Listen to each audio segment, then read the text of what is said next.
Good morning everyone, welcome to my channel. आज हम discuss करेंगे सेकंड से लेकर 4 नवंबर के इंपॉर्टेंट करंट अफेयर्स। सेकंड से लेकर 4 नवंबर तक जितने भी करंट अफेयर हमारे एग्जामिनेशन पॉइंट ऑफ व्यू से ज़रूरी रहेंगे उनको हम यहाँ पर डिटेल में डिस्कस करेंगे। वीडियो काफ़ी इन्फॉर्मेटिव रहने वाला है, इसलिए वीडियो को एंड तक ज़रूर देखना। अगर अभी तक आपने मेरे चैनल को सब्सक्राइब नहीं किया है तो प्लीज़ मेरे चैनल को सब्सक्राइब कीजिए, वीडियो को लाइक और शेयर कीजिए। So let's start. डेली की तरह सेशन की शुरुआत करते हैं इंपॉर्टेंट डे से। World saving day. So 31 of October को ग्लोबली ऑब्जर्व किया जाता है वर्ल्ड सेविंग डे। इंडिया में ये दिन जो है 30 ऑफ अक्टूबर को ऑब्जर्व किया जाता है, क्योंकि इंडिया में 31 ऑफ अक्टूबर को death anniversary of former prime minister Indira Gandhi ji की ऑब्जर्व की जाती है। इसलिए इंडिया में एक दिन पहले वर्ल्ड सेविंग डे को ऑब्जर्व किया जाता है। फर्स्ट टाइम जो है वर्ल्ड सेविंग डे 1924 में मिलान इटली में सेलिब्रेट किया गया था। सेविंग बैंक्स मीटिंग के दौरान प्रोफेसर फिलिपो राविजा के द्वारा इस दिन को शुरुआत किया गया था, ताकि वर्ल्ड वार 1 के बाद लोगों को फिर से जो है बैंक में सेविंग करने के लिए एनकरेज किया जाए और लोगों का बैंक के प्रति जो ट्रस्ट है उसको बनाया जा सके। 2025 की अगर हम वर्ल्ड सेविंग डे की थीम की बात करें तो इस बार की थीम है कन्क्वेयर योर टुमारो, जिसका मतलब है कि saving isn't just about putting money away, it's about building a better future for yourself and your family. Next important day is World vegan Day. So World vegan day जो है हर साल observe किया जाता है 1 नवंबर को, जिसमें कि प्रमोट किया जाता है लाइफस्टाइल को, जिसमें अवॉइड किया जाता है using animal for food, clothing और other products. It's about being kind to human, protecting the planet and staying healthy. 2025 की वर्ल्ड वेगन डे की थीम है veganism and its positive impact on planet, animal and human health. इस बार जो है focus किया गया है इसमें fighting climate change, reducing animal suffering and improving public health. World vegan day जो है स्टार्ट किया गया था 1994 में, और इसको एस्टेब्लिश किया गया था लुइस वालिस, जो कि चेयरमैन थे वेगन सोसाइटी यूके के। इस दिन जो है कॉमेमोरेट की गई थी 50th anniversary of Vegan Society की। वेगन सोसाइटी को 1944 में डोनाल्ड वाटसन के द्वारा जो है फाउंड किया गया था, और जो है वेगन जो टर्म है इसको कॉइन किया गया था by combining first and last letter of vegetarian. ये जो दिन है इस दिन को जो है क्रिएट किया गया था सेलिब्रेट करने के लिए progress of the vegan movement and to raise awareness about the benefits of vegan lifestyle for animal, people and planet. आज की अगर हम बात करें तो वर्ल्ड वेगन डे जो है ये ऑब्जर्व किया जाता है ओवर 180 कंट्रीज़ में। ठीक है, वर्ल्ड वाइड जो है अप्रॉक्सीमेट 180 कंट्रीज़ में जो है वर्ल्ड वेगन डे को वेजिटेरियन जो लाइफ है उसको प्रमोट करने के लिए ऑब्जर्व किया जाता है। नाउ अब बात कर लेते हैं foundation day of Karnataka, Kerala, Chhattisgarh, Haryana and Madhya Pradesh. So 1 नवंबर को यहाँ पर इंडिया में काफ़ी सारी स्टेट्स हैं जिनका फाउंडेशन डे जो है ऑब्जर्व किया जाता है। इसमें आ जाते हैं हमारे कर्नाटका में जो है कन्नड़ राज्योत्सव के रूप में जो है वो फाउंडेशन डे को 1 नवंबर को ऑब्जर्व किया जाता है। कर्नाटका की अगर हम बात करें तो इसको जो है फॉर्म किया गया था 1 नवंबर 1956 को। इसमें यूनिफाइड किया गया था कन्नड़ स्पीकिंग जो रीजन रहा था under the state reorganisation act.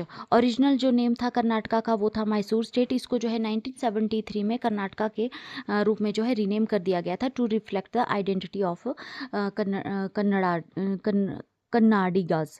इस दिन जो है सेलिब्रेशन की जाती है सेलिब्रेशंस में फ्लैग होइस्टिंग की जाती है, परेड्स की जाती है, कल्चर इवेंट्स और राज्योत्सव अवार्ड दिए जाते हैं। Now Kerala foundation day. So 1 नवंबर को जो है केरला का फाउंडेशन डे भी जो है ऑब्जर्व किया जाता है। इसको जो है केरला पिरावीज के नाम से जाना जाता है। केरला को जो है फॉर्म किया गया था मर्जिंग ट्रेवनकोर, कोचीन और Malabar region to form a Malayalam speaking state. Origin जो नेम केरल नेम का जो ओरिजिन हुआ है वो हुआ है केरा से, जिसका मतलब होता है कोकोनट ट्री, जो कि सिंबलाइज करता है स्टेट का लशी ग्रीनरी को जो है ये सिंबलाइज करता है। सेलिब्रेशन में कल्चर शो किए जाते हैं, ट्रेडिशनल ड्रेसेस और प्राइड इन हेरिटेज का यहाँ पे सेलिब्रेशन में शो ऑफ किया जाता है। 1 नवंबर को जो है एमपी फाउंडेशन डे भी ऑब्जर्व किया जाता है। मध्य प्रदेश की अगर हम बात करें तो सेंट्रल प्रोविंस और बेराड मध्य भारत, विंध्य प्रदेश और भोपाल को मर्ज करके जो है मध्य प्रदेश की फॉर्मेशन की गई। मध्य प्रदेश का जो निक नेम है इसको हार्ट ऑफ इंडिया के नाम से भी जाना जाता है due to its central location. Celebration में folk arts, wildlife awareness और डेवलपमेंट प्रोग्राम्स को सेलिब्रेट किया जाता है। हरियाणा फाउंडेशन डे भी जो है 1 नवंबर को ऑब्जर्व किया जाता है। इसको हरियाणा दिवस के रूप में जाना जाता है। हरियाणा की फॉर्मेशन जो है पंजाब से लिंग्विस्टिक बेसिस पर की गई थी, जिसमें कि हिंदी स्पीकिंग जो पॉपुलेशन थी पंजाब की, उनको अलग करके हरियाणा की फॉर्मेशन की गई थी। सिग्निफिकेंस की अगर हम बात करें हरियाणा की, तो हिस्टोरिकल बैकग्राउंड्स लाइक कुरुक्षेत्र और पानीपत जो बैटल्स हुई थी वो हरियाणा में हुई थी। मेजर कंट्रीब्यूटर रहा है हरियाणा एग्रीकल्चर और स्पोर्ट्स में मेजर कंट्रीब्यूटर रहता है। सेलिब्रेशन में परेड्स, फोक डांसेस और ऑनर्स जो है वो यहाँ पर दिए जाते हैं। इसके अलावा 1 नवंबर को छत्तीसगढ़ का फाउंडेशन डे भी ऑब्जर्व किया जाता है, जिसको कि राज्योत्सव के नाम से जाना जाता है। छत्तीसगढ़ को जो है मध्य प्रदेश से अलग करके बनाया गया था for better governance and for the recognition of tribal culture. Features अगर हम देखें तो छत्तीसगढ़ जो है यहाँ पे रिच है मिनरल्स में, फॉरेस्ट में और ट्राइबल ट्रेडिशन में। सेलिब्रेशंस में जो है फोक म्यूजिक, डांस और 5 डे का जो फेस्टिवल है वो रायपुर में आयोजित किया जाता है।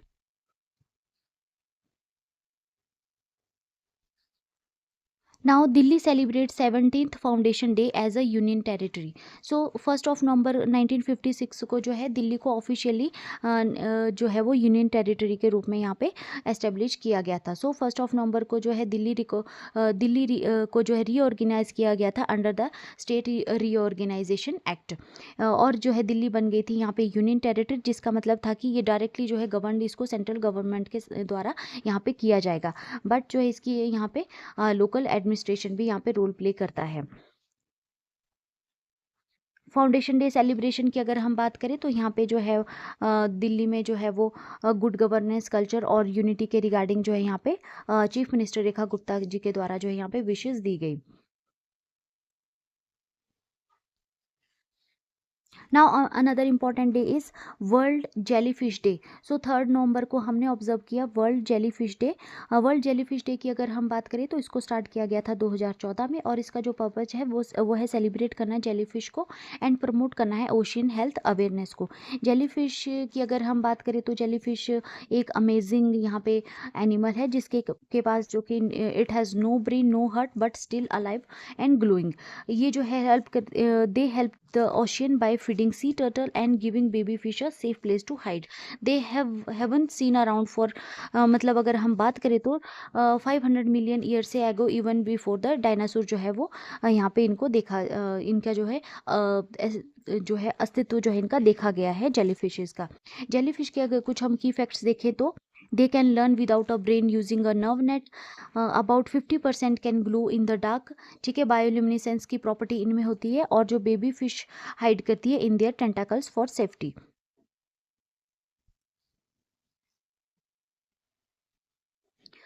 Now another news is regarding award. So professor Ravindra Korisettar ने को जो है यहाँ पे राज्योत्सव अवार्ड दिया गया 2025 का। प्रोफेसर रविंद्र कोरिसेटार जो कि एक फेमस आर्कियोलॉजिस्ट हैं धारवाड़ कर्नाटका से, उनको जो है यहाँ पे राज्योत्सव अवार्ड दिया गया। उन्होंने जो है लगभग 40 जो ईयर्स हैं अपने स्पेंड किए हैं इंडिया की एंशियंट हिस्ट्री में, to study the India's ancient history and help करा है लोगों को अंडरस्टैंड करने में हाउ अर्ली ह्यूमंस जो है वो कैसे जो है अर्ली ह्यूमंस से रहते थे। उनको जो है ये अवार्ड दिया गया है। उनके जो है राज्योत्सव अवार्ड जो है ये कर्नाटका का हाईएस्ट सिविलियन अवार्ड है, राज्योत्सव अवार्ड। और ये अवार्ड उनको उनके अमेजिंग वर्क जो कि उन्होंने आर्कियोलॉजी और रिसर्च के फील्ड में टीचिंग एंड मेंटरिंग स्टूडेंट्स और प्रिजर्विंग इंडियाज हिस्टोरिक हेरिटेज, उसके लिए उनको जो ये अवार्ड दिया गया है। उनके अचीवमेंट्स की अगर हम बात करें तो उसमें आ जाता है publishing research in top journals like science and PNAS USA, working on big projects about ancient climate and human history, helping set up a museum in Bellary and Dharwad, and representing India in global archaeology group। ठीक है, तो इसके लिए जो है इनकी की achievements के लिए जो है ये राज्योत्सव अवार्ड दिया गया है, जो कि कर्नाटका का हाईएस्ट सिविलियन अवार्ड है। इसके अलावा यहाँ पे राज्योत्सव अवार्ड काफ़ी सारे राज्योत्सव अवार्ड दिए गए हैं, जिसमें कुछ यहाँ पे हमने मेंशन किए हैं। इसमें आ जाते हैं HM पूजार जो कि राइटिंग के फील्ड में इनको अवार्ड दिया गया है, और ये है विजयपुरम से ये संबंधित है। सानानी गापा मुशीना गोई, इनको जो है फोक आर्टिस्ट के फील्ड में ये अवार्ड दिया गया है, बेलागई से ये रिलेटेड हैं। सोमाना धाना गोंडा जी को भी जो है फोक आर्टिस्ट में जो है ये अवार्ड दिया गया है, विजयपुरा से संबंधित है। पुंडालिका शास्त्री जो को जो है बुधा बुद्धि के परफॉर्मर हैं, और ठीक है ना। और इसके अलावा SV हिताल मानी को अवार्ड दिया गया है एग्रीकल्चर एक्सपर्ट में। RV नादागोडा को जो है जो कि साइंटिस्ट है, उनको इस फील्ड में अवार्ड दिया गया है। LB शेखी मास्टर को है थिएटर आर्टिस्ट में जो है फील्ड में अवार्ड दिया गया है। राजश्री नागाराजू को जो है वो एजुकेशन लीडरशिप में अवार्ड दिया गया है। इसके अलावा पवन कुमार भजंत्री को जो है जुडिशियल ऑफिसर है, उनको जुडिशरी के फील्ड में अवार्ड दिया गया है। और नागालिंगापा गंगूर को जो है जो कि स्कल्चरिस्ट है, उनको स्कल्चर के फील्ड में जो है अवार्ड दिया गया है।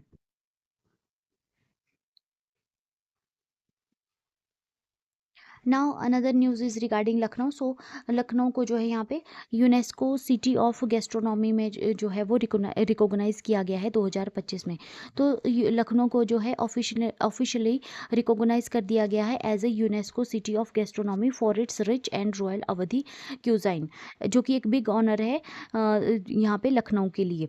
यूनेस्को क्रिएटिव सिटी नेटवर्क की अगर हम बात करें तो इसको स्टार्ट किया गया था 2004 में, जिसमें कि कनेक्ट किया जाता है सिटीज़ को that use culture, food, music, art and creativity to grow and develop. इसमें जो है कवर किया जाता है 7 फील्ड्स को, like gastronomy, music, film, literature, craft, design and medical art, media arts, ठीक है।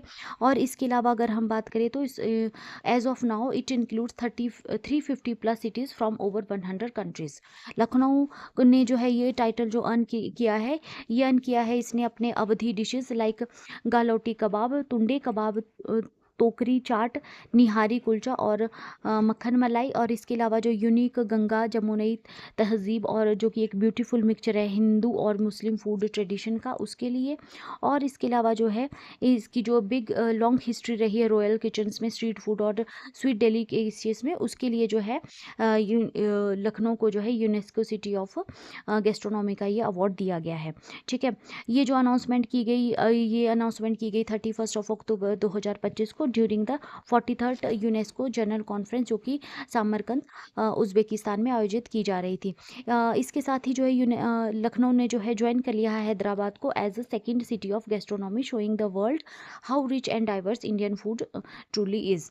अदर इंडियन सिटीज़ जो कि यूनेस्को क्रिएटिव सिटी नेटवर्क में शामिल है, उसमें आ जाते हैं हमारे पास जयपुर और श्रीनगर, जो कि क्राफ्ट एंड फोक आर्ट में जिनको यहाँ पे शामिल किया गया है। जयपुर को जो है 2015 में और श्रीनगर को 2021 में as a craft and folk art cities में जो है वो एंटर किया गया था। उसके बाद वाराणसी और ग्वालियर आ जाते हैं म्यूज़िक की कैटेगरी में। चेन्नई, वाराणसी, चेन्नई और ग्वालियर म्यूज़िक में। मुंबई जो है फिल्म की कैटेगरी में। और इसके अलावा जो है वो कोझिकोडे को जो है वो लिटरेचर की कैटेगरी में 2023 में ऐड किया गया था यूनेस्को क्रिएटिव सिटी नेटवर्क में। इंडिया की जो है इस एज ऑफ प्रेजेंट अगर हम बात करें तो इंडिया की 9 सिटीज़ जो है वो लिस्टेड हैं यूनेस्को क्रिएटिव सिटीज़ नेटवर्क में। Now another news is regarding appointment. So justice Suryakant जो है वो इंडिया के न्यू चीफ जस्टिस होंगे। ये अनाउंसमेंट जो है 31 अक्टूबर 2025 को की गई और उनका जो टर्म होगा वो शुरू हो जाएगा 24 नवंबर 2025 से। वो टेक ओवर करेंगे जस्टिस BR गवई को, जिनका की जो कि टर्म है वो एंड हो रही है 23 नवंबर 2025 को। जस्टिस सूर्यकांत की अगर हम बात करें तो वो इस समय सीनियर मोस्ट जज है सुप्रीम कोर्ट के, और वो अपने फेयर और थॉटफुल डिसीजन के लिए कॉन्स्टिट्यूशन लॉ, ह्यूमन राइट और सोशल जस्टिस में जाने जाते हैं। प्रीवियसली अगर हम उनकी बात करें तो वो सब कर चुके हैं। वो रह चुके हैं as a chief justice of Himachal Pradesh high court, और जज रह चुके हैं वो Punjab and Haryana high court के, ठीक है। अब बात करते हैं कि कैसे CJI को चुना जाता है। तो जो करंट चीफ जस्टिस हैं उन्होंने वो रिकमेंड करते हैं सीनियर मोस्ट एलिजिबल जज, और जो प्रेसिडेंट है वो अप्रूव करते हैं अपॉइंटमेंट को। इसके बाद जो है लॉ मिनिस्टर जो है वो जो है अनाउंसमेंट करते हैं ऑफिशियली अपॉइंटमेंट को। सो इंडिया के जो प्रेजेंटली लॉ मिनिस्टर हैं अर्जुन राम मेघवाल जी, उन्होंने जो ऑफिशियली ये अनाउंसमेंट कर दी है। नाउ अब डिस्कस कर लेते हैं कुछ constitutional article related to CJI appointment. So article 124 जो है वो रिलेटेड है चीफ जस्टिस ऑफ इंडिया से।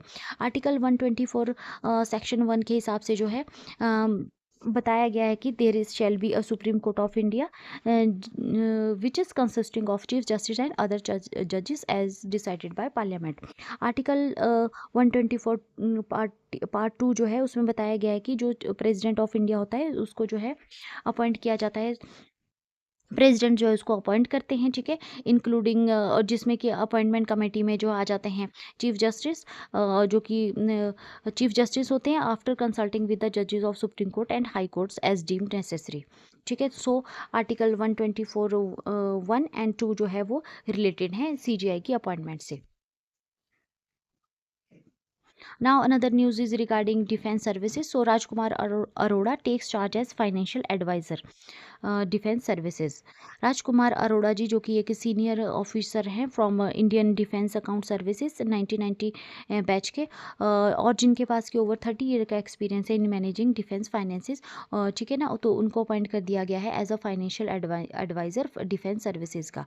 डेट ऑफ अपॉइंटमेंट उनकी रही 1 नवंबर 2025, और उनका जो रोल है उसमें आ जाता है as a financial advisor defence services, और वो जो है ओवरसी करेंगे budgeting and spending for India's defence, ensure करेंगे ट्रांसपेरेंसी और एफिशिएंसी फाइनेंशियल डिसीजन में, और हेल्प करेंगे मैनेज करने में procurement and planning for the armed forces. ठीक है, पास्ट एक्सपीरियंस की अगर हम बात करें तो वो जो है controller general of defence account रह चुके हैं, head of defence accounting and audits, finance manager in the ministry of defence में रह चुके हैं, ठीक है ना, और जो है वो डायरेक्टर रह चुके हैं in the ministry of finance में। इसके अलावा जो है ये अपॉइंटमेंट जो है इसमें जो उनसे एक्सपेक्ट किया जा रहा है to improve financial discipline in defence spending, support करेंगे स्मार्ट और सिक्योर प्रोमोट प्रोक्योरमेंट को। ठीक है, now next appointment is Vice Admiral B Siva Kumar takes charge as Chief of Material. So 1 नवंबर को जो है Vice Admiral B Siva Kumar जी ने जो है अज्यूम कर लिया है charge as the 40th chief of material of the Indian navy, और उन्होंने सक्सीड किया है वाइस एडमिरल किरण देशमुख जी को।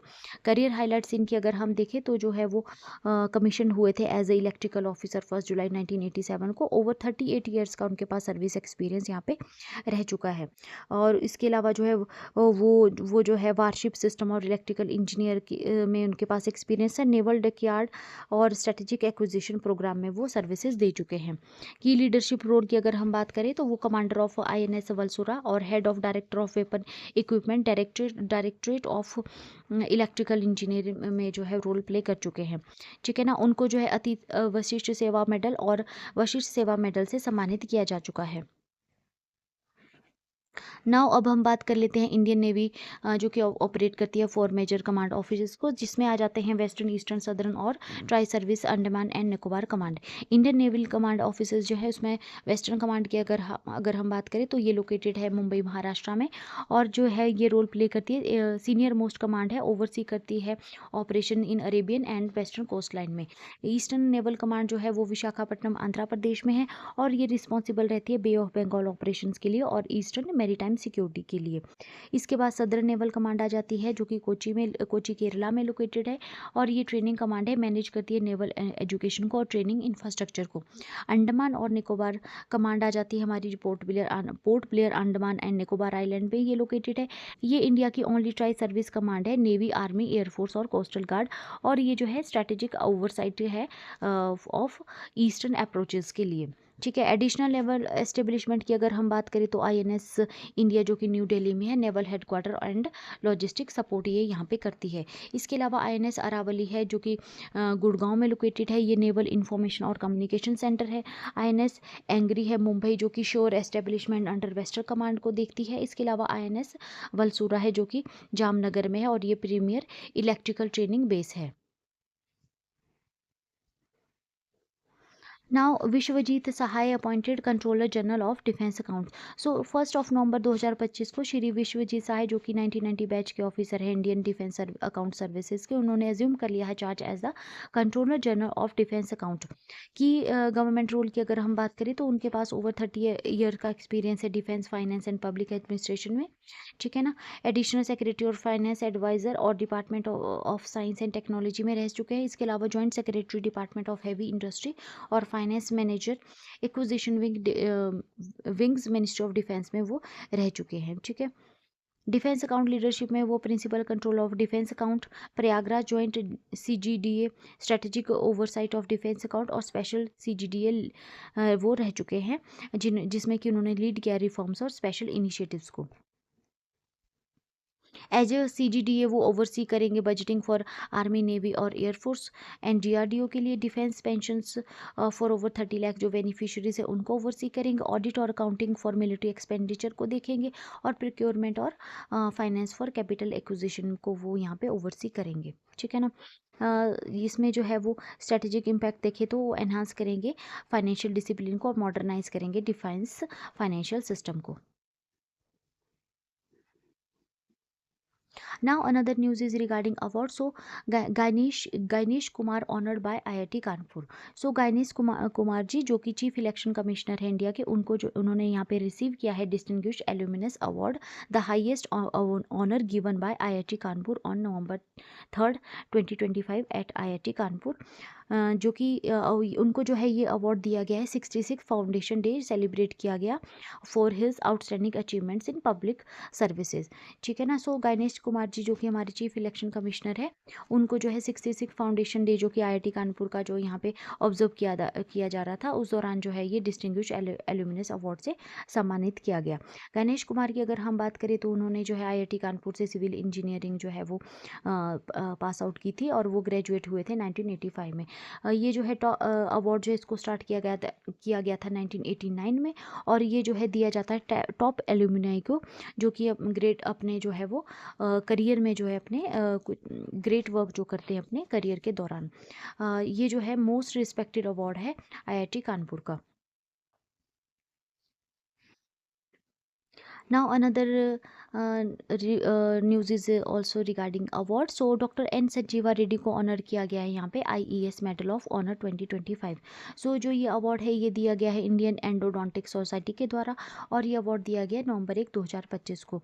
ये अवार्ड जो है Indian endodontic society national Congress के दौरान दिया गया जो कि गोवा में आयोजित की जा रही थी। ये इसको जो है प्रेजेंट किया गया गोवा के हेल्थ मिनिस्टर विश्वजीत राणे और IES president doctor MR Srinivasan के द्वारा। अगर हम डॉक्टर राजीवा शेट्टी की बात करें तो वो फर्स्ट एंडोडोंटिस्ट है कर्नाटका से इस अवार्ड को रिसीव करने वाले, और ये जो है पायोनियर रह चुके हैं इंडियन एंडोडोंटिक्स में, specialised for dental care focused on root canal treatment.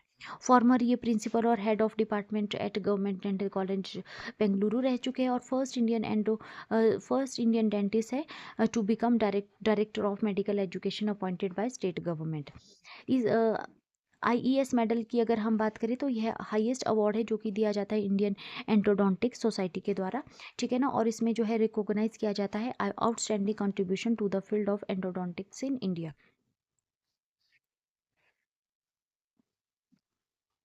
Now another news is regarding Bharat Biotech. So Bharat Biotech ने लॉन्च किया है यहाँ पे न्यूक्लियन थेराप्यूटिक्स को।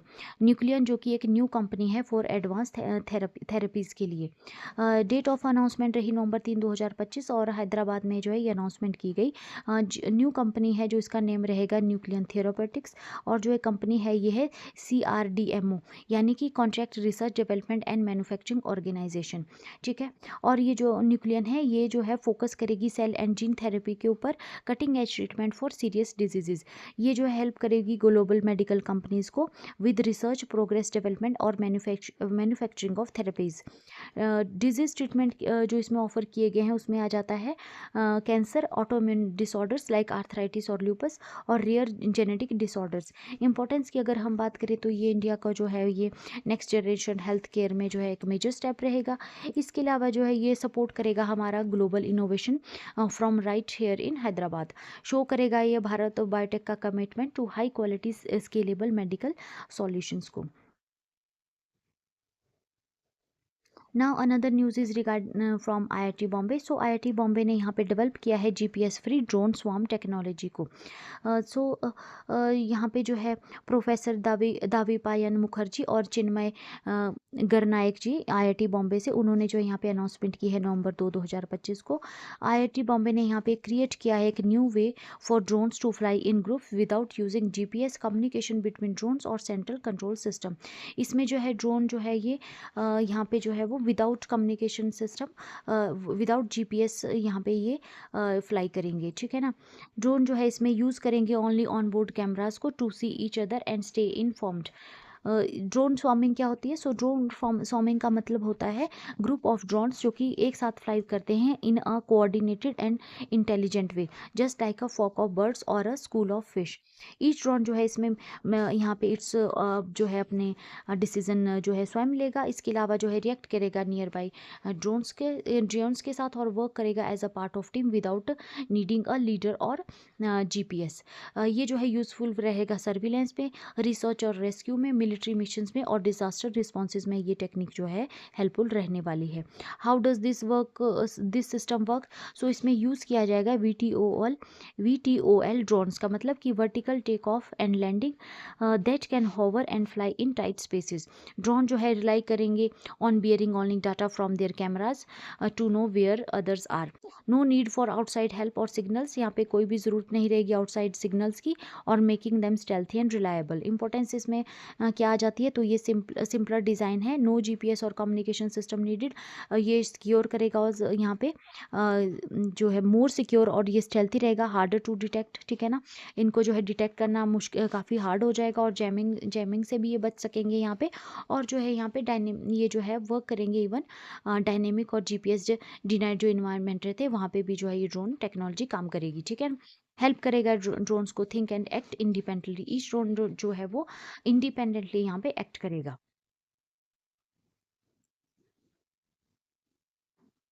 Now another news is regarding Indian army. So Indian army यहाँ पे कंडक्ट किया है Vayu Samanvay 2 in desert sector. So Indian army ने यहाँ पे एक स्पेशल ट्रेनिंग जिसको कि वायु समन्वय 2 का नाम दिया गया है, जिसमें कि टेस्ट किया जाएगा how well it can use and stop drone in desert warfare, ठीक है ना। तो it was like a real battlefield with electronic signal, harsh weather and high tech gear. ये जो है इस इवेंट की जो डेट रही वो रही अक्टूबर 28 से 29 2025 और लोकेशन इसकी रही वो रही forward desert area under southern command. इसको जो है लीड किया गया था लेफ्टिनेंट जनरल धीरज सेठ के द्वारा, ठीक है ना। और इसका जो ऑब्जेक्टिव है वो है टेस्ट करना ड्रोन्स को and counter drone warfare readiness को इन रियलिस्टिक बैटलफील्ड कंडीशंस में। What was the exercise award was, तो जो एक्सरसाइज ये वायु समन्वय 2 थी, ये जो है large scale military drill exercise है जिसका फोकस रहा using drone for surveillance and combat, neutralising enemy drones using counter drone technique. और इसमें जो है operating in electronic warfare environment with signal jamming and interference, ठीक है। इसके ऊपर जो है ये एक्सरसाइज यहाँ पे फोकस रही। टेक्निकल हाईलाइट्स की अगर हम बात करें तो यहाँ पे अनमैन्ड एरियल सिस्टम और स्वार्म ड्रोन्स जो है इसमें यूज़ किए गए, एआई बेस्ड कमांड और control centres for fast decision making. इसके अलावा electromagnetic interference simulation to mimic enemy techniques का यहाँ पे यूज़ किया गया। इंडिजिनस जैमर्स और सूफर्स और डिटेक्शन रडार्स का यहाँ पे यूज़ किया गया। इंटरऑपरेबिलिटी और इनोवेशन की अगर हम बात करें तो यहाँ पे troops from different army units ने एक साथ यहाँ पे काम किया, ठीक है ना। डिफरेंट आर्मी यूनिट से ट्रूप्स ने यहाँ पे मिलकर काम किया और यहाँ पे टेस्ट किया गया जॉइंट फोर्स कोऑर्डिनेशन और रियल टाइम कम्युनिकेशन को।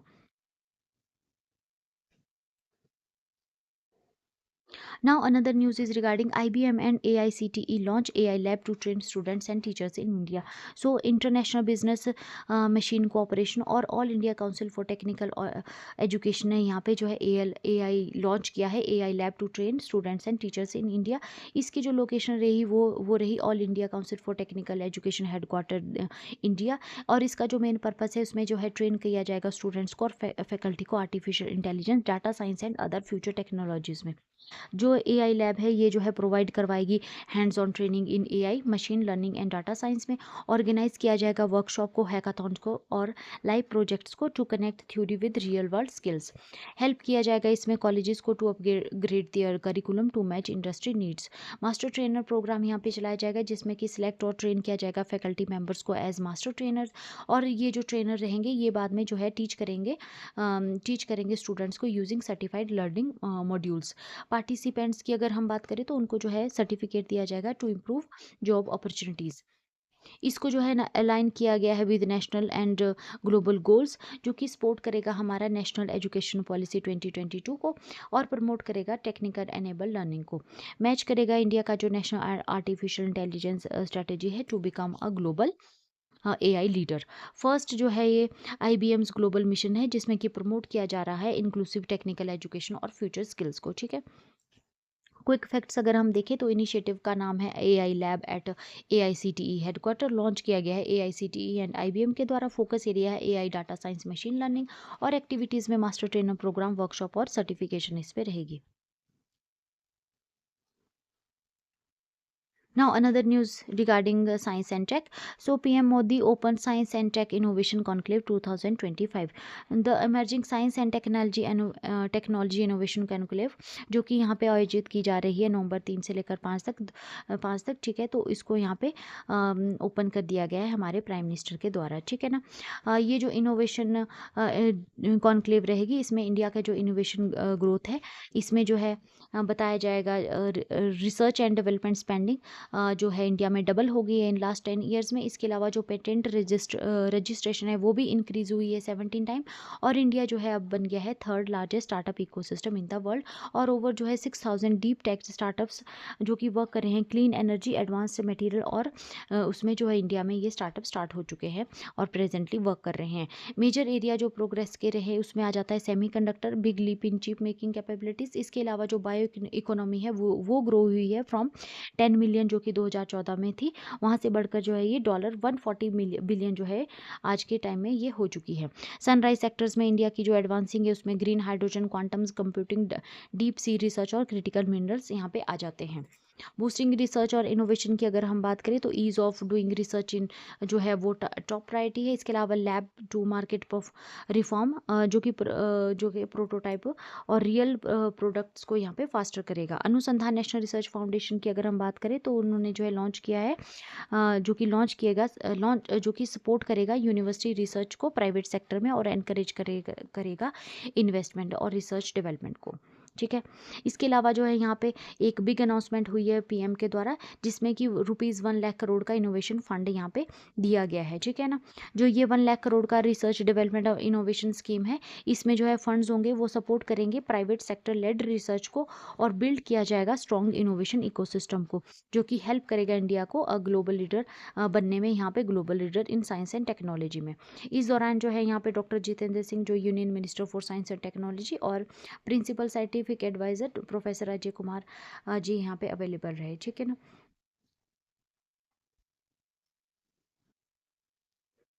Now another news is regarding India sets 3 Guinness World Records under स्वस्थ नारी सशक्त परिवार अभियान। सो स्वस्थ नारी सशक्त परिवार अभियान जो कि 17 सितंबर से 2 अक्टूबर तक जो यहाँ पे आयोजित किया गया, ठीक है ना। तो इसमें जो है इंडिया ने जो है वो 3 गिनीज वर्ल्ड रिकॉर्ड यहाँ पे बनाए हैं, ठीक है ना। ये जो अभियान था इसको लॉन्च किया गया था प्राइम मिनिस्टर के द्वारा, ठीक है ना। और जो है हेल्थ इसका जो है कैंपेन नेम था वो था स्वस्थ नारी सशक्त परिवार अभियान, healthy women strong family campaign, ठीक है ना। रिकॉर्ड्स की अगर हम बात करें तो इंडिया ने जो यहाँ पे रिकॉर्ड ब्रेक किया है। Most people registered on a health platform in 1 month. Over 3.21 crore people ने जो है यहाँ पे हेल्थ प्लेटफॉर्म में एक महीने में यहाँ पे रजिस्ट्री दर्ज की। Most people signed up for breast cancer screening online in 1 week, ठीक है।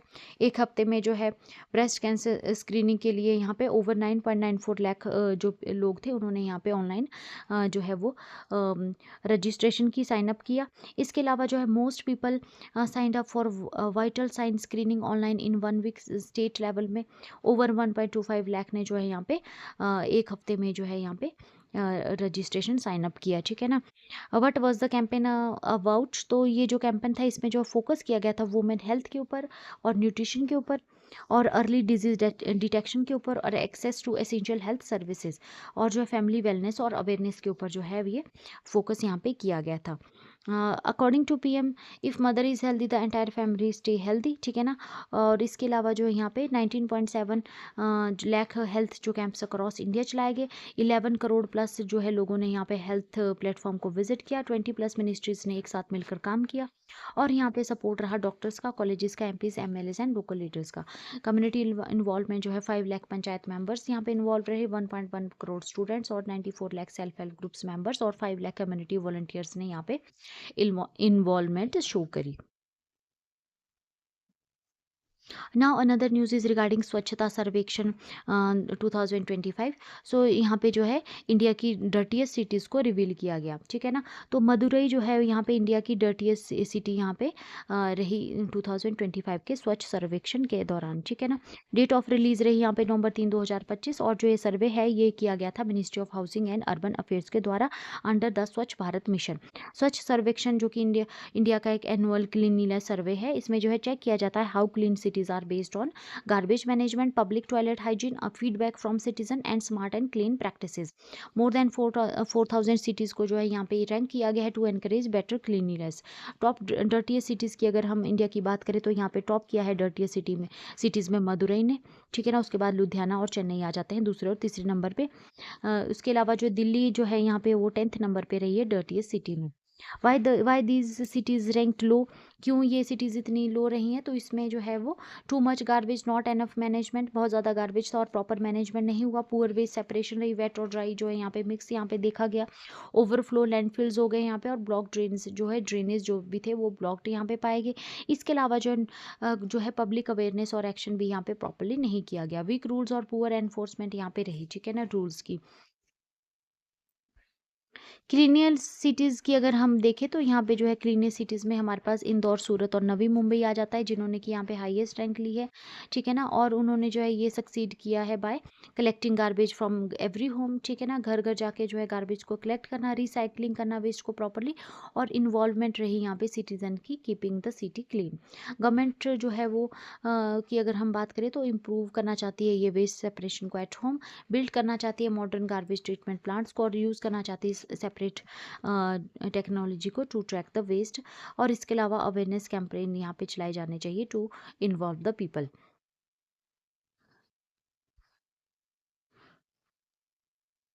Now another news is regarding inauguration. So PM Modi inaugurates new Chhattisgarh Assembly on state's 25th anniversary. So यहाँ पे जो है नए रायपुर छत्तीसगढ़ में 1 नवंबर 2025 को ड्यूरिंग द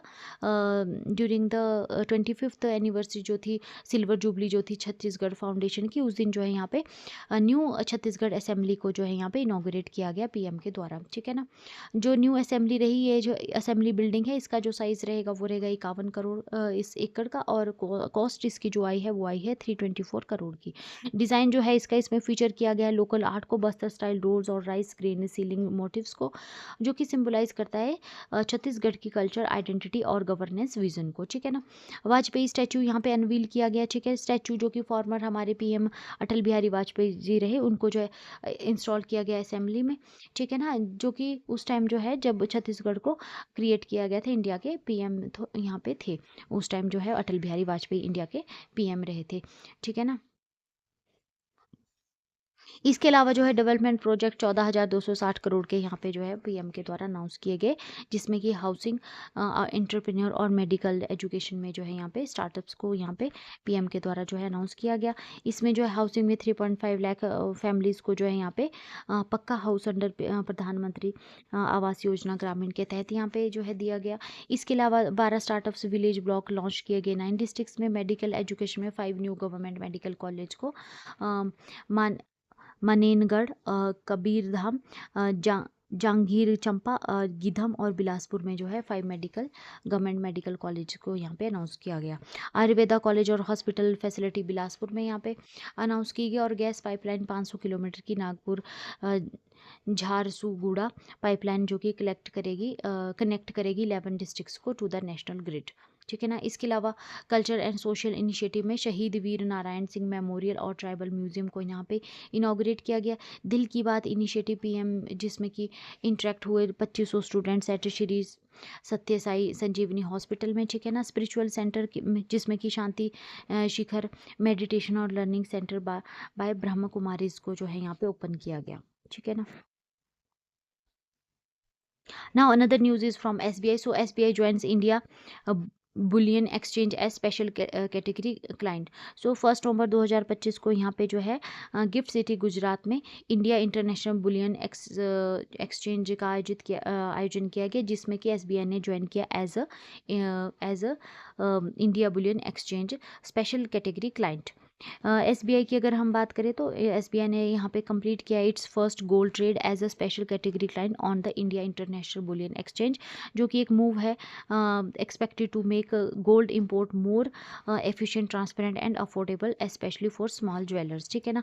अबाउट अगर हम इंडिया इंटरनेशनल बुलियन एक्सचेंज की अगर हम बात करें तो ये इंडिया का फर्स्ट इंटरनेशनल बुलियन एक्सचेंज है जिसमें कि लॉन्च किया गया make India global gold trading hub, allow किया गया क्वालिफाइड ज्वेलर्स को टू इंपोर्ट गोल्ड डायरेक्टली और improve price discovery and reduce cost, ensure किया जाए बेटर रेगुलेशन एंड ट्रांसपेरेंसी को। एसबीआई का role as a special category client अगर हम देखें तो एसबीआई जो है वो हेल्प करेगा ज्वेलर्स एंड बुलियन जो डीलर्स रहेंगे carry out gold transaction, ensure करेगा compliance with global trade rules और सपोर्ट करेगा competitive pricing and liquidity in the global market. ठीक है ना। इसके अलावा अगर हम बात करें तो एसबीआई जो है ऑलरेडी एक ट्रेडिंग कम क्लियरिंग मेंबर है ऑफ ये IIBX since 2024 now as an SCC. ये जो है प्ले करेगा एज एन बिगर रोल करेगा यहाँ पे play modernising India's gold trade. ठीक है ना। इंपॉर्टेंस की अगर हम बात करें तो एमएसएमई ज्वेलर्स के लिए इजी यहाँ पे access to regulate gold market, lower import cost रहेगी फॉर बेटर प्राइसिंग। इसके अलावा easier credit and transaction processes यहाँ पे रहेंगे एमएसएमई ज्वेलर्स के लिए। इसके अलावा बुलियन इंडस्ट्री के लिए यहाँ पे मोर ट्रांसपेरेंसी एंड ट्रेसेबिलिटी रहेगी, स्ट्रॉन्गर गोल्ड कॉम्पिटिटिवनेस यहाँ पे रहेगी और better integration with international market यहाँ पे इम्पोर्टेंस रहने वाली है। इंडियन इकोनॉमी को यहाँ पे प्रमोट किया जाएगा, financial inclusion for traditional jewellers के लिए रिड्यूस किया जाएगा reliance on unregulated import channels के ऊपर और बूस्ट किया जाएगा investor confidence in gift city and digital trade को। Now another news is regarding जनजातीय गौरव वर्ष पखवाड़ा 2025। सो 1 नवंबर से 15 नवंबर 2025 तक जो है यहाँ पे जनजातीय गौरव वर्ष पखवाड़ा मनाया जाएगा जिसको कि सेलिब्रेट किया जाता है Eklavya model residential school across India. यहाँ पे जो है इसका जो ओकेजन रहेगा वो है 150th बर्थ एनिवर्सरी ऑफ भगवान बिरसा मुंडा जो कि ग्रेट ट्राइबल फ्रीडम फाइटर हैं। ये जो है 2 वीक जो है सेलिब्रेशंस में जो है यहाँ पे ऑनर किया जाएगा ट्राइबल हीरोज़ को लाइक बिरसा मुंडा और ट्राइबल जो कल्चर आर्ट और ट्रेडिशंस रहेंगे। इसके अलावा जो है यहाँ पे स्ट्रेंथ किया जाएगा प्राइड ऑफ ट्राइबल कम्युनिटीज़ को, जो कि पार्ट रहेगा हमारे जो पीएम है मोदी जी, उनका विजन है to empower tribal youth through education and culture awareness को।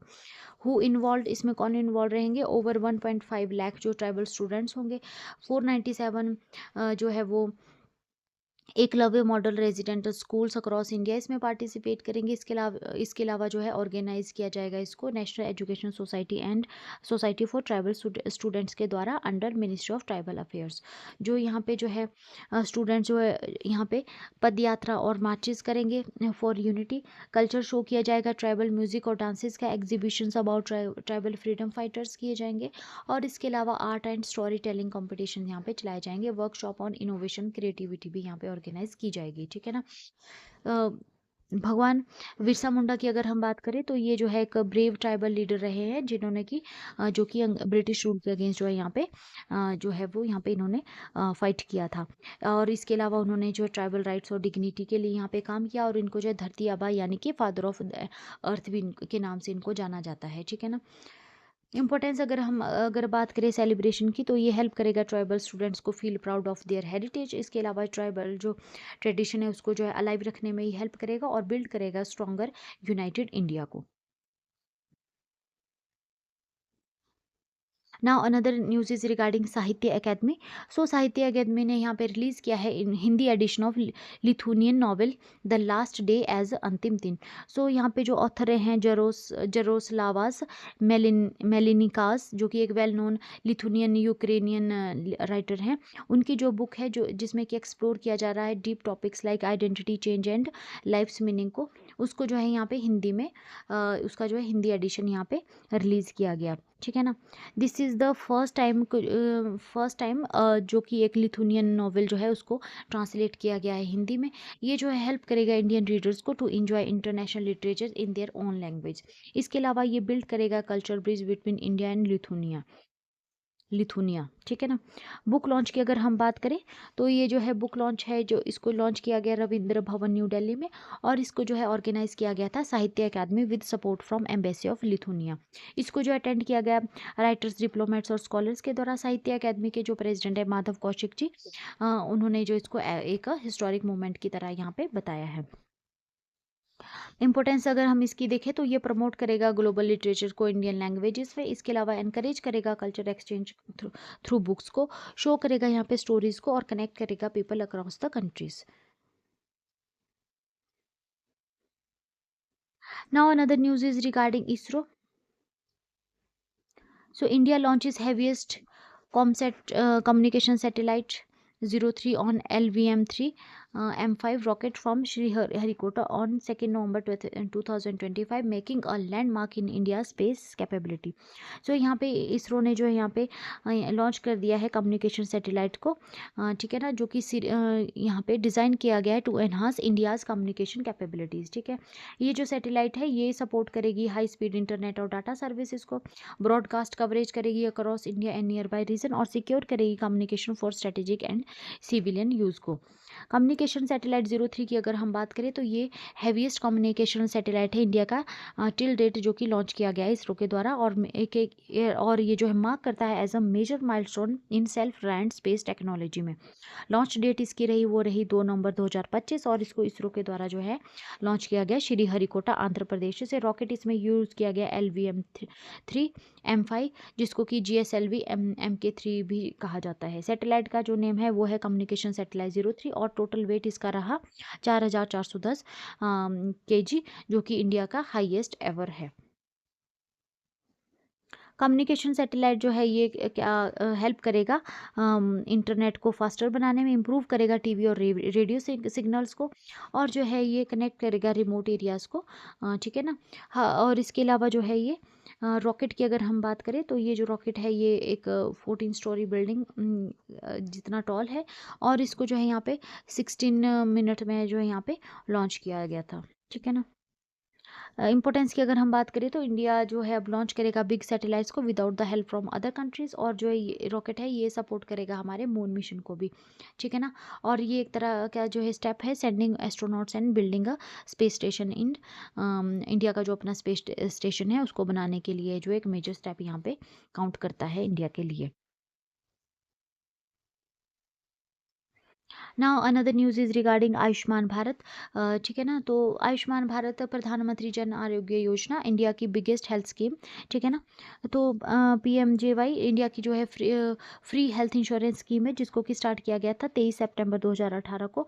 इसमें जो है वो ये 5 लाख पर ईयर दिए जाते हैं फ्री हॉस्पिटल ट्रीटमेंट के लिए टू 12+ करोड़ फैमिलीज़ के लिए इंडिया में, ठीक है ना। तो ये इंडिया की जो है बिगेस्ट हेल्थ केयर स्कीम है, स्कीम यहाँ पे बताई गई है। स्पेशल फीचर्स अगर हम देखें इसके तो बिगेस्ट हेल्थ स्कीम है ये वर्ल्ड की, ठीक है ना, और जिसमें कि आप यहाँ पे ट्रीटमेंट ले सकते हैं 33,000 hospitals across India, both government and private hospital इसमें इंक्लूडेड रहेंगे, ठीक है ना।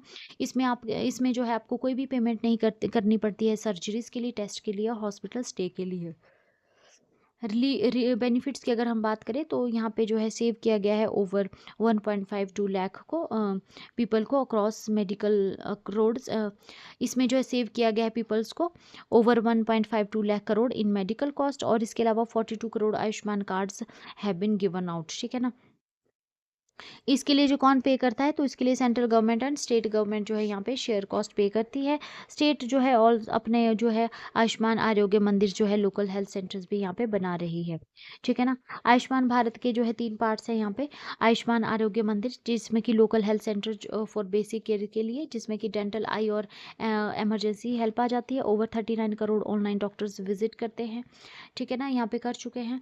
इसके अलावा आयुष्मान भारत डिजिटल मिशन, जिसमें कि every person get a digital health ID, जिसको कि आभा आईडी के नाम से जाना जाता है, ठीक है ना। Ayushman Bharat digital mission, your health record are linked and easy to, इसमें जो आपका हेल्थ जो रिकॉर्ड होगा उसको जो है आभा आईडी के साथ लिंक किया जाएगा। 80 करोड़ जो है आभा आईडीज अभी तक जो है वो क्रिएट की जा चुकी है। थर्ड वन जो है Ayushman Bharat health infrastructure mission है, ठीक है ना, जिसमें कि बिल्ड किया जा रहा है हॉस्पिटल्स को, लैब्स को और इमरजेंसी सिस्टम को। बजट जो है इसके लिए है वो 64,180 crore to improve health services across India, ठीक है।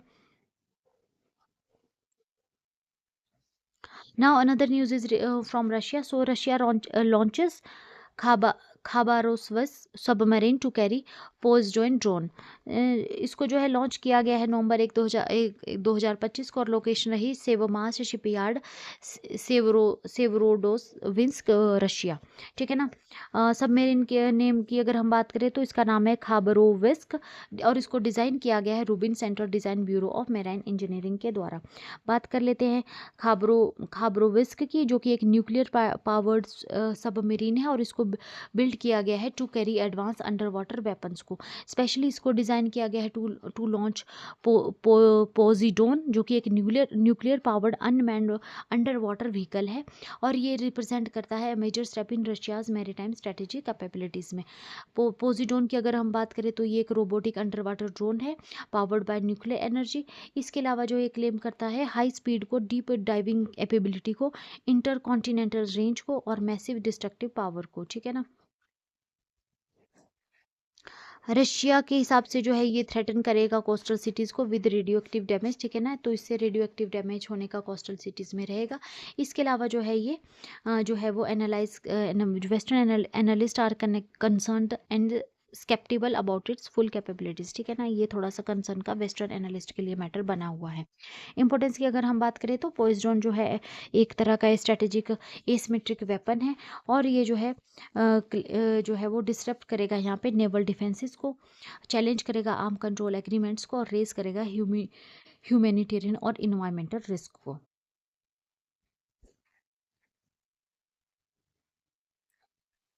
Now another news is regarding oil summit. So Abu Dhabi host major oil summit as OPEC plus pauses production hikes. So 3 नवंबर 2025 को जो है यहाँ पे आबू धाबी में जो है वो होस्ट की गई major oil summit Abu Dhabi international petroleum exhibition and conference. ठीक है ना। लोकेशन रही इसकी आबू धाबी यूएई। तो एक मेजर ऑयल समिट यहाँ पे जो है वो आबू धाबी में की गई with energy leader discussing future trends, जिसमें कि एनर्जी लीडर्स ने यहाँ पे फ्यूचर ट्रेंड्स को डिस्कस किया। Just before the summit, summit से पहले जो है ओपेक्स प्लस ने यहाँ पे अनाउंस कर दिया कि वो जो है स्टॉप करेगा यहाँ पे प्लांट ऑयल प्रोडक्शन इंक्रीज को फॉर द फर्स्ट क्वार्टर 2026। ठीक है। 2026 के लिए जो यहाँ पे जो है वो प्लान्ड इंक्रीज है ऑयल प्रोडक्शन में, उसको जो है ओपेक प्लस यहाँ पे रोक रहा है। ठीक है ना। ओपेक की अगर हम बात करें तो इसका फुल नेम है organisation of petroleum exporting countries और इसको जो है 1960 में बनाया जो है वो फाउंड किया गया था by Iraq, Iran, Kuwait, Saudi Arabia and Venezuela. Current member अगर हम देखें तो इसके 13 मेंबर्स हैं। ठीक है। 13 मेंबर्स हैं इसके और इसका पर्पस है कोऑर्डिनेट करना oil production policies to stabilise global oil market. Headquarter इसका वियना ऑस्ट्रेलिया में है और ग्लोबल रोल रहेगा influence oil prices by setting production targets. OPEC plus की अगर हम बात करें तो इसको जो है 2016 में फॉर्म किया गया in response to falling oil prices. ठीक है ना। तो इसको 2016 में फॉलिंग जो ऑयल प्राइसेस थे उसके रिस्पॉन्स पे इसको फाउंड किया गया था। इसमें जो ओपेक्स इसमें आ जाते हैं ओपेक आ जाती हैं प्लस 10 नॉन ओपेक कंट्रीज इसमें आ जाती हैं। ठीक है ना। की नॉन ओपेक कंट्रीज़ में इसमें Russia, Mexico, Kazakhstan, Oman, Azerbaijan, Sudan और south Sudan, Malaysia, Bahrain, Brunei इसमें आ जाती है। इसका पर्पस है जॉइंटली मैनेज करना ऑयल आउटपुट को with OPEC to stabilise prices. Impact कर रहा है ये, इसका देखें हम तो ये कंट्रोल करता है over 40% of global oil supply को। ठीक है। वाई पॉज, तो क्यों पॉज किया जा रहा है ओपेक्स प्लस के द्वारा? तो ऑफिशियली जो है बिलीव कर रहे हैं राइजिंग जो एनर्जी डिमांड है फ्रॉम आर्टिफिशियल इंटेलिजेंस और ग्लोबल एविएशन। ठीक है ना। जिससे कि क्या होगा, प्राइस अप होंगे और जो है यहाँ पे जो है सप्लाई भी जो है यहाँ पे इवन विदाउट इंक्रीजिंग सप्लाई जो है यहाँ पे प्राइसेस अप रहेंगे। ठीक है ना। अब बिट ऑफ कॉन्ट्राडिक्शन की अगर हम बात करें तो यूएई जो कि एक मेजर ऑयल प्रोड्यूसर है, उसने जो है 2023 में जो है यहाँ COP28 को जो है जो कि क्लाइमेट पे की जा रही थी उसको डिस्कस किया था to reduce climate emission.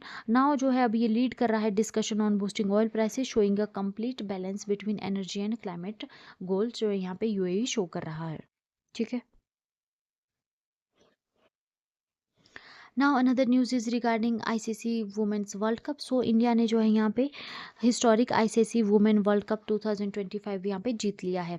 India की जो वुमेन्स है उन्होंने यहाँ पे एक हिस्ट्री क्रिएट कर दी है अपना first ICC world cup title जीत के। इसमें जो है इंडिया ने साउथ अफ्रीका को जो है 52 रन से हराया फाइनल मैच में।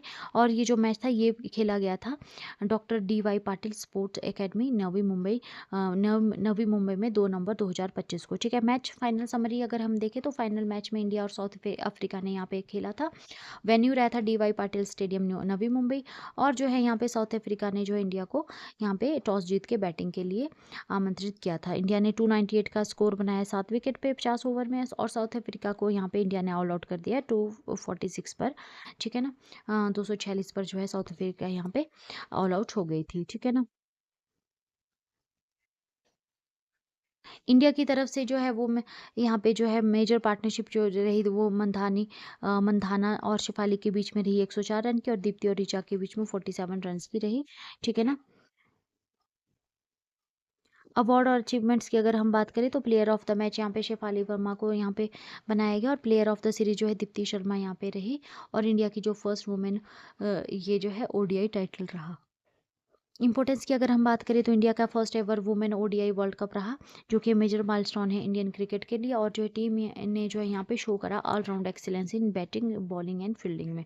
दीप्ति शर्मा और शेफाली वर्मा जो है वो यहाँ पे मैच विनर रही for both the bat and bowling के फील्ड में। ठीक है ना, विक्ट्री में जो ये इंडिया की जो विक्ट्री रही है इसने जो है बूस्ट किया है हमारे इंडिया में वुमेन स्पोर्ट्स विजिबिलिटी को, और इंस्पायर किया है फ्यूचर जनरेशन्स को।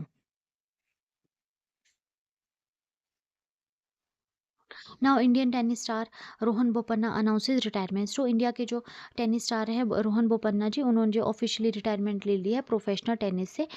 ठीक है ना, और ये अनाउंसमेंट जो उन्होंने की 1 नवंबर 2025 को की। ठीक है ना, इसके अलावा उनका जो है यहाँ पे 20 ईयर का जो है ये यहाँ पे करियर रहा था, जिसमें कि उन्होंने grand slam titles, Davis cup appearance और हिस्टोरिक वर्ल्ड नंबर पोजीशन जो है उन्होंने वर्ल्ड नंबर जो रैंक थी world number doubling rank at the age of 43 यहाँ पे उन्होंने अचीव की थी।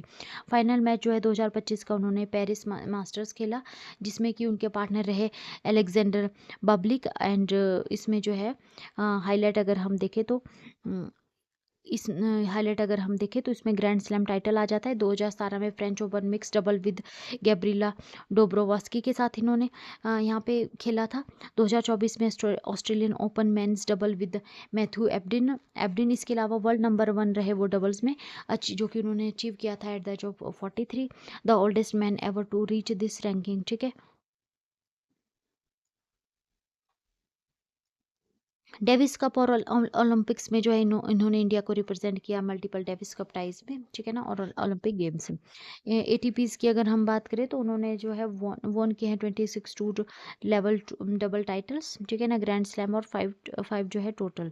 इंडो पाक एक्सप्रेस की अगर हम बात करें तो बोपन्ना की जो के पार्टनरशिप रही विद आसियाम उल हक कुरैशी, जो कि पाकिस्तान के हैं, डबल द इंडो पाक एक्सप्रेस। ठीक है ना, वो एक काफ़ी तरह का आइकॉनिक रहा यहाँ पे रहा। 2010 में जो इन्होंने US ओपन फाइनल में जो अपीयर हुए।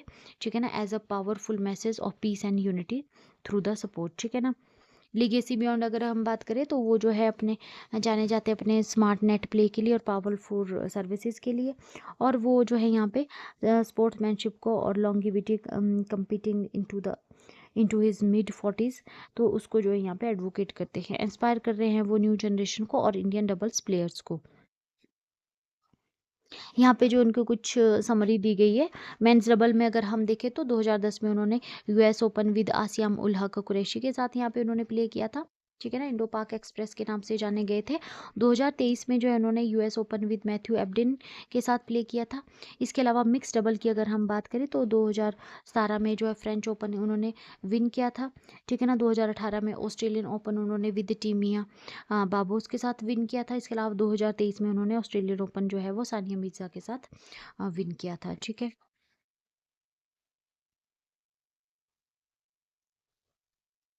Now another news is regarding cricket. So Kane Williamson जो है यहाँ पे उन्होंने रिटायरमेंट ले लिया T20 इंटरनेशनल से। सो इन जो है न्यूजीलैंड के जो स्टार क्रिकेटर रहे यहाँ पे केन विलियमसन, उन्होंने जो है T20 इंटरनेशनल क्रिकेट से रिटायरमेंट अनाउंस कर दिया है 2 नवंबर 2025 को।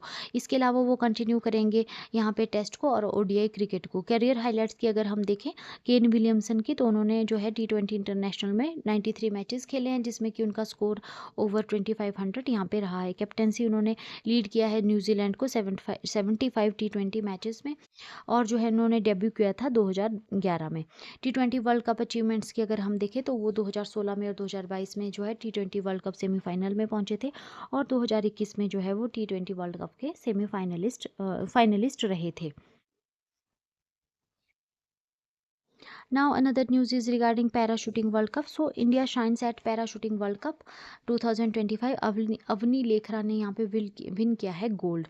सो 2025 का पैराशूटिंग वर्ल्ड कप जो कि अल एन दुबई में खेला जा रहा है, अक्टूबर 2025 से 5 नवंबर 2025 तक जो चलेगा, ठीक है ना। ठीक है, तो इसमें जो अवनी लेखरा जो है उन्होंने यहाँ पे गोल्ड मेडल जीता है। उन्होंने जो है ये gold medal women 10 metre air rifle standing SH category में जीता है, ठीक है ना। और उन्होंने जो बीट किया है यहाँ पे अना बेसनोन को, स्वीडन की अना बेसनोन को उन्होंने यहाँ पे हराया है। ब्रॉन्ज मेडल जो है यहाँ पे जीता है वानिपा ल्यूगिंग वेलाई ने, जो कि थाईलैंड की है, ठीक है ना। इसके अलावा अगर हम डबल पोडियम की अगर हम बात करें तो मिक्स्ड जो 50 मीटर पिस्टल SH1 है, उसमें जो है गोल्ड रहा है आकाश का, ठीक है ना। और इसके अलावा सिल्वर जो है संदीप कुमार ने यहाँ पे लिया, और टीम सिल्वर में आकाश, संदीप कुमार और रुद्राक्ष खंडेवाल यहाँ पे रहे हैं, ठीक है ना। अब बात कर लेते हैं एशियन यूथ गेम्स की। So India shines eight Asian youth games 2025 जो कि होस्ट की जा रही थी मनामा बहरीन में, और ये जो है 22 अक्टूबर से लेकर 31 अक्टूबर तक खेली गई। इसमें जो है इंडिया से जो है वो 222 जो एथलीट गए थे, जिसमें 119 वुमेन और 103 मेंस यहाँ पे रहे एथलीट्स। टोटल मेडल जो है इस बार इंडिया ने 48 यहाँ पे जीते हैं, जो कि इंडिया का बेस्ट एवर मेडल टैली रहा है एशियन यूथ गेम्स का। इंडिया ने जो है यहाँ पे 13 गोल्ड, 18 सिल्वर और 17 ब्रॉन्ज मेडल यहाँ पे जीते हैं, ठीक है ना। इससे जो है इंडिया ने जो यहाँ पे मल्टीपल स्पोर्ट्स जो है 2026 के जो यूथ ओलंपिक किए जाएंगे उसमें अपनी पोजीशन यहाँ पे सिक्योर कर ली है। ये हाइलाइट्स अगर हम देखें तो इंडिया ने जो है अपना फर्स्ट एवर जो मेडल विन किया वो किया ब्रॉन्ज गर्ल्स कुराश में 70 kg में। खुशी ने जो है यहाँ पे फर्स्ट मेडल इंडिया के लिए लाया था। इसके बाद जो है वो सिल्वर मेडल यहाँ पे जो है रंजना यादव ने एथलीट्स की कैटेगरी में 500 मीटर रेस में यहाँ पे जीता।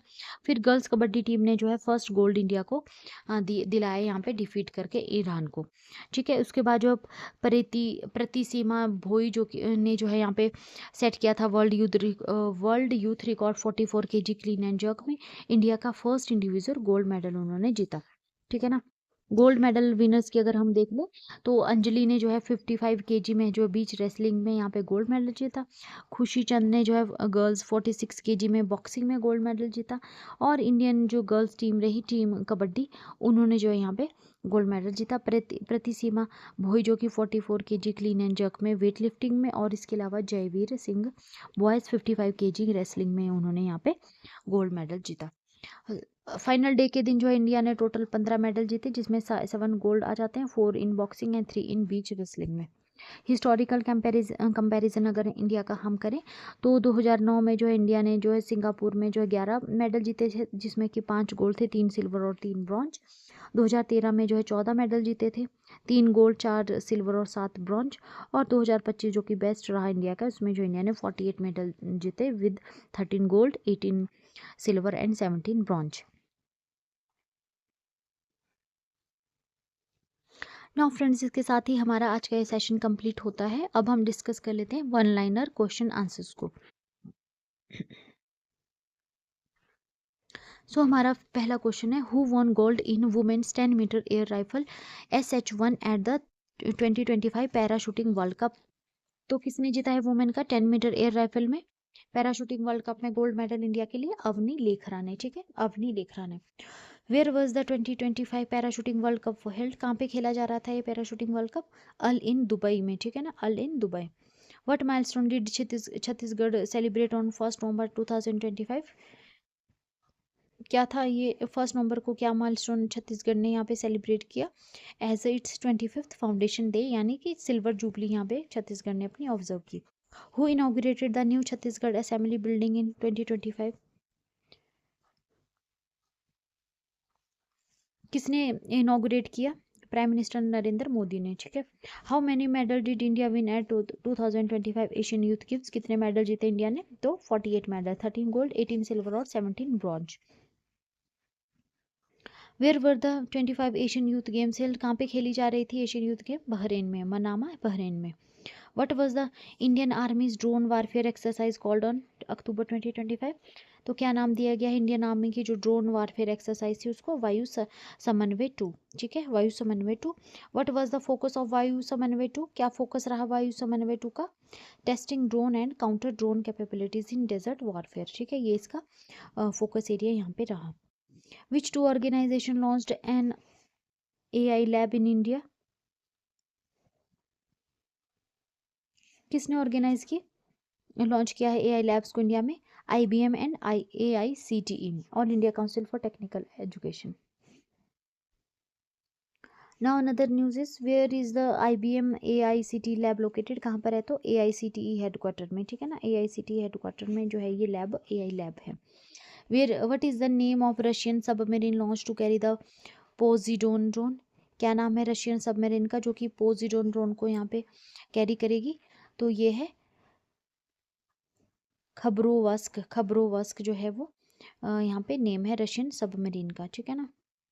What is Poseidon in the context of Russian defence? तो क्या है ये पोजिडोन? तो ये एक तरह का nuclear powered unmanned underwater vehicle है ना। ठीक है ना, जिसको कौन कैरी करेगा? खबरोवस्क इसको कैरी करेगा।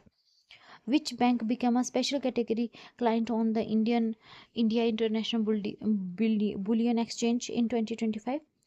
कौन सा बैंक है जो स्पेशल कैटेगरी क्लाइंट यहाँ पे बना है? State Bank of India. ठीक है, State Bank of India. Where is the India international bullion Exchange located? तो कहाँ पर लोकेटेड है ये? गिफ्ट सिटी, गुजरात में। Which city was ranked the dirtiest city in India in स्वच्छ सर्वेक्षण 2025? तो कौन सी सिटी को जो यहाँ पे dirtiest city in India rank किया गया है?